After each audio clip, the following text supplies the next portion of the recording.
The seventh video, Emergency Alert System, begins with a warning screen and text displayed below.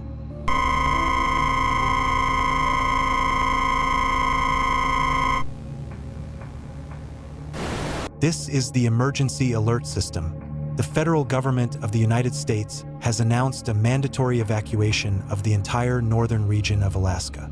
All those located in northern Alaska are ordered to evacuate south immediately. Avoid any unusual people or objects you may encounter. If you are north of Selawik, Allakaket, or Fort Yukon, evacuate south immediately. You have 72 hours to evacuate. If you do not evacuate, you will be considered a hostile entity and may be eliminated. Evacuate now.